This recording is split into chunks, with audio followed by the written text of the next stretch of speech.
Sir मला आता तुम्ही ऑटिझम म्हणजे काय हे म्हणलंच आहे, पण ऑटिझम मध्ये किंवा ASD मध्ये स्टेम सेल थेरपीचा काय उपयोग असतो? स्टेम सेल थेरपी एक प्रकारची रिजेनरेटिव्ह मेडिसिनची थेरपी आहे. ह्यामध्ये आपण असं करतो की माझं टॅगलाईन जर बघाल तुम्ही तिला असतं की we repair our body by our own kits. आपल्या शरीरामध्ये असे किट्स आहेत, टूल्स आहेत जे आपल्या शरीराला रिपेअर करतात.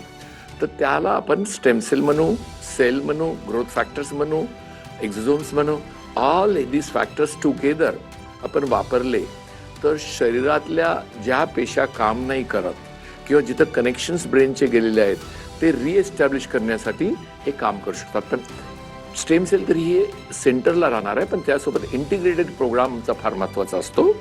तर याचा उपयोग होतो, पण सोबतच तुम्हाला बाकी इंटिग्रेशन फार जरूर